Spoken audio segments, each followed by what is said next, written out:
Hello students, good morning. आज का हमारा नया टॉपिक है torque on a magnetic dipole और a bar magnet in a uniform magnetic field. एक यूनिफॉर्म मैग्नेटिक फील्ड में एक बार मैग्नेट के ऊपर हमने टॉर्क कैलकुलेट करना है। Let us assume a magnetic field B, uniform magnetic field B हमने अज्यूम कर लिया। ये मैग्नेटिक फील्ड बी हमने पांच पैरेलल लाइन के साथ लिया है। मैग्नेटिक फील्ड को जब हम यूनिफॉर्म मैग्नेटिक फील्ड रिप्रेजेंट करते हैं तो हम पैरेलल लाइन शो करते हैं। एक बार मैग्नेट जिसके पोल नॉर्थ साउथ और पोल ईस्टर्न प्लस माइनस क्यूएम है, वो एक एंगल थीटा पर इस मैग्नेटिक फील्ड में रखी हुई है। This bar magnet is placed at an angle theta in this magnetic field. तो let a bar magnet having plus minus QM, plus minus QM का मतलब है इसकी पोल स्ट्रेंथ, नॉर्थ पोल की प्लस क्यूएम और साउथ पोल की minus QM, comma 2l इसका magnetic dipole length 2l and m इसका magnetic dipole moment is placed in uniform magnetic field b at an angle theta is shown. जैसा कि figure में दिखाया गया इस थीटा एंगल पर रखी हुई है। Now we have to calculate the force on north and south pole due to magnetic field. Magnetic field की वजह से इस मैग्नेट के ऊपर नॉर्थ और साउथ पोल के ऊपर मुझे फोर्स कैलकुलेट करना है। हमें पता है magnetic field outside the magnet is always directed from north to south. तो ये साइड नॉर्थ और ये साइड साउथ होगी। Inside the magnet magnetic field is directed from south to north, but outside the magnet यानी space में magnetic field हमेशा north से south की तरफ होता है। ऑलवेज ध्यान रखें। तो ये साउथ पोल इस नॉर्थ की तरफ अट्रैक्ट होगा, यानी F1 फोर्स जो है अट्रैक्टिव फोर्स होगा ऑन साउथ पोल, जबकि इधर वाला नॉर्थ या इधर वाला साउथ इस नॉर्थ पोल को रिपेल करेगा और ये साउथ इसको अट्रैक्ट करेगा। तो नॉर्थ पोल पर फोर्स F2 होगा। क्योंकि साउथ पोल की स्ट्रेंथ मैंने माइनस क्यूएम मानी तो F1 will be minus q m into B. इसको मैंने इक्वेशन नंबर 1 कहा। साउथ पोल के ऊपर फोर्स इतना है, नॉर्थ पोल पर जो लगने वाला फोर्स है वो है F2 is plus qm into b। Net force on the magnetic dipole, इस मैग्नेटिक डाइपोल पर टोटल फोर्स कितना होगा? ये total force F1 plus F2 होगा और F1 था minus q m into B, F2 था plus q m into B.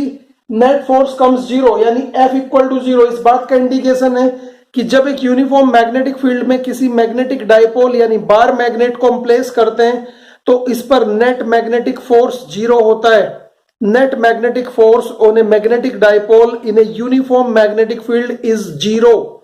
Now let us see, F1 equal है, अपोजिट है F2 के, यानी F1 and F2 are equal and opposite force with different line of action. अगर मैं देखूं तो F1 का लाइन ऑफ एक्शन ये है और F2 का लाइन ऑफ एक्शन ये है। दोनों लाइन ऑफ एक्शन में डिफरेंस है और हमें पता है कि equal and opposite force with different line of action make a couple. ये एक कपल बनाते हैं। हमें पता है जिन फोर्स का लाइन ऑफ एक्शन डिफरेंट होता है वो कपल बनाते हैं और कपल हमेशा एक टॉर्क एक्सर्ट करता है।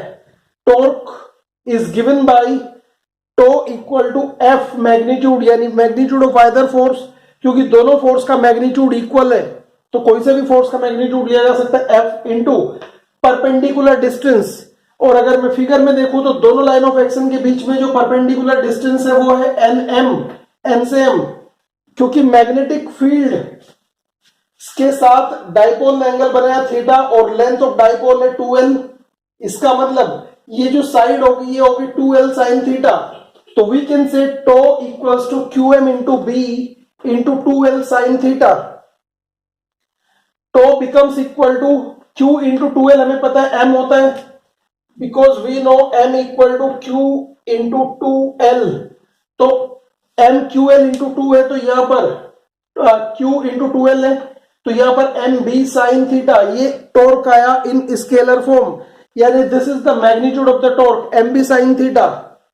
अगर मैं वेक्टर की बात करूं तो torque is a vector which is perpendicular to both its parents, यानी यहां पर ईटा कैप लिया तो vector tau equals to M B sine theta eta cap. Eta cap is a perpendicular unit vector, perpendicular unit vector है हमारा ये eta. और हमें पता है A B sine theta eta cap is A cross B. तो we can say vector tau equal to vector m cross vector b. This is the vector form of torque. Now special case 1, if the magnetic dipole is placed parallel to the magnetic field. अगर dipole magnetic field के parallel पड़ा हुआ है, then theta becomes equal to 0.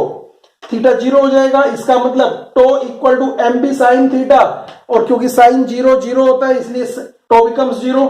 This is called stable equilibrium. यानी when a dipole is placed in a magnetic field parallel to magnetic field, then it lies in stable equilibrium. अगर theta equal to 180 degree हो, means dipole is placed anti parallel to the magnetic field.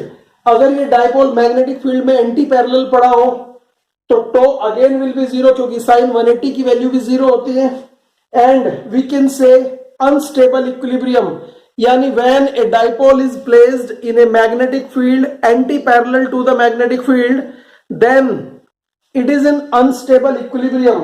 Next, if theta equal to 90 degree, यानी magnetic dipole जो है इस magnetic field में perpendicular of the field पड़ा हुआ है, मैग्नेटिक फील्ड के परपेंडिकुलर है, then we can call it tau equal to M B, क्योंकि साइन 90 की वैल्यू 1 होती है. And this is the maximum torque on the dipole. ये डाइपोल पर लगने वाले टॉर्क की मैक्सिमम सिचुएशन है. तो this is all about the torque. Torque on A dipole is M B sine theta in magnitude और in vector form M cross B. Last but not the least, the direction of this torque is given by right hand thumb rule और Maxwell corkscrew rule. Both the rules are used to find the direction of cross product. We know already from class 11th. So direction of this torque is given by either RHTR or MCSR, Maxwell Corkscrew rule. So this is all about the torque. Now the potential energy of a bar magnet or a magnetic dipole placed in a uniform magnetic field. U हमें calculate करना है. U से represent करते हैं potential energy को. Potential energy of magnetic dipole और bar magnet in a uniform magnetic field हमें calculate करना है. पोटेंशियल एनर्जी क्या होती है? What do you mean by potential energy? Potential energy is the energy possessed by a magnetic dipole, or you can call it bar magnet, due to its position in magnetic field. एक bar magnet की position की वजह से magnetic field में जो भी energy gain करता है उसको इसकी पोटेंशियल एनर्जी कहते हैं. अगर प्रैक्टिकल टर्म्स में हम देखें तो amount of work done in rotating a magnetic dipole in magnetic field is stored as its potential energy. Magnetic dipole को मैग्नेटिक फील्ड में रोटेट करने पर जो भी वर्क करना पड़ता है, ये वर्क उसकी पोटेंशियल एनर्जी की फॉर्म में स्टोर हो जाता है. यानी U इक्वल्स टू W. हम बाई डेफिनेशन कह सकते हैं potential energy is equal to work done. Expression, let us assume a magnetic dipole whose pole strength is plus minus QM. North pole की जो पोल स्ट्रेंथ है plus QM है और south pole की minus QM, coma 2L. इसका जो magnetic length है वो 2L है, यानी दोनों पोल के बीच का सेपरेशन 2L है. And M, vector M is it's magnetic dipole moment. ये इसका मैग्नेटिक डाइपोल मोमेंट है. अब यहां पर हम देखते हैं ये एक मैग्नेटिक फील्ड B में किसी एंगल थीटा पर रखा हुआ है. This magnetic dipole is placed in a uniform magnetic field B at an angle theta. Then torque on the dipole कितना होगा? वी हैव जस्ट स्टडीड, हमने अभी भी पढ़ा था, टो इक्वल टू होता है m B sine theta. We have put it equation number 1. इसको मैंने इक्वेशन नंबर 1 कहा. Now if dipole is rotated at an small angle theta, क्योंकि मुझे वर्क करना है यानी रोटेशन करना है, तो यहां पर ध्यान रखना है कि हम बड़ा एंगल एकदम से नहीं लेते, क्योंकि जैसे जैसे एंगल मॉडिफाई होता है, जैसे जैसे साइन थीटा बदलेगा वैसे वैसे टॉर्क बदल जाएगा. तो वेरिएबल टॉर्क की सिचुएशन में हम एक small angle D theta rotate करते हैं. ये डी थीटा इतना छोटा एंगल होता है कि torque almost remain same. Then work done क्या होगा? अगर थोड़ा सा रोटेशन है तो वर्क डन भी थोड़ा सा होगा. तो d W equal to tau into d theta. Tau की वैल्यू हमें पता है एम पी साइन थीटा और डी थीटा यहां पर रख दिया. तो this is the small amount of work done in a small rotation d theta. But if we rotate the dipole from any angle theta 1 to another angle theta 2 in the magnetic field, then work done will be what? It will be the integration of dw from θ1 to θ2, ये θ1 से लेकर θ2 तक का integration होगा। But dw की value मैंने रखी mb sin theta mb sin theta d theta, इसका इंटीग्रेशन किया θ1 से θ2 तक, क्योंकि m और b दोनों ही यूनिफॉर्म है। किसी भी डायपोल का मैग्नेटिक मोमेंट और उसका मैग्नेटिक फील्ड जो हमने यहाँ पर यूनिफॉर्म ऑलरेडी मान लिया, दोनों मैंने वेक्टर से बाहर ले लिए, इसका मतलब यहाँ पर sin थीटा d थीटा का इंटीग्रेशन करना है विद इन θ1 एंड θ2।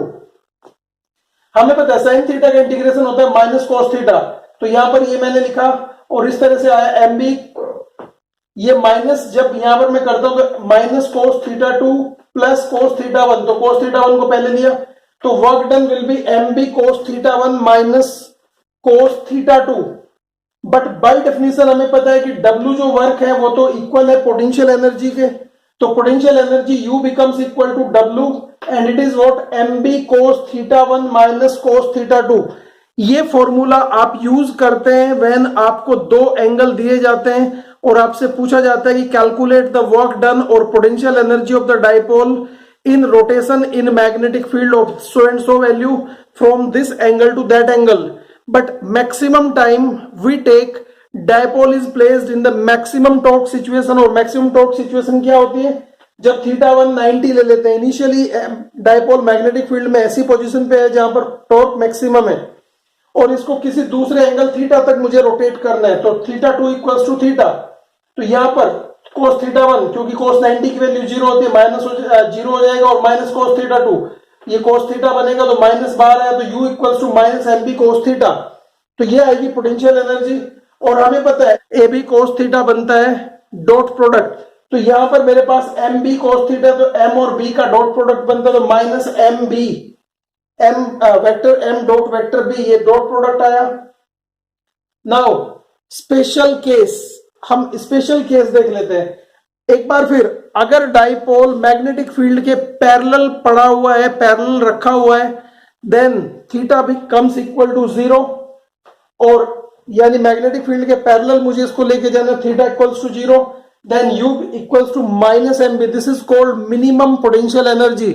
और पोटेंशियल एनर्जी जिस बॉडी की जितनी मिनिमम होगी वो उतना ही ज्यादा स्टेबल होगी, तो minimum potential energy indicates that it is in equilibrium. Equilibrium मतलब no force no torque is acting on it. A body is said to be in equilibrium if no force is acting on it, even no torque is acting on it। हमने देख लिया था पिछली topic में कि force तो किसी भी यूनिफॉर्म मैग्नेटिक फील्ड में होता ही नहीं, साथ साथ टॉर्क भी 0 हो गया था जब वो पैरेलल या एंटी पैरेलल रखा था। तो पैरेलल और एंटी पैरेलल दोनों सिचुएशन में डाइपोल इक्विलिब्रियम में, जब पोटेंशियल एनर्जी मैक्सिमम है तो वो अनस्टेबल होगा और जब पोटेंशियल एनर्जी मिनिमम है तो वो स्टेबल होगा। तो जब थीटा 180 डिग्री होगा तो ये प्लस mb हो जाएगा और this is called maximum potential energy. Now अगर डाइपोल को मैं 90 डिग्री पर ही रख दूं तो इस पर लगने वाला जो टॉर्क है वो भी मैक्सिमम होगा, बट इसकी पोटेंशियल एनर्जी 0 हो जाएगी। तो this way we can say dipole will have potential energy. This is all.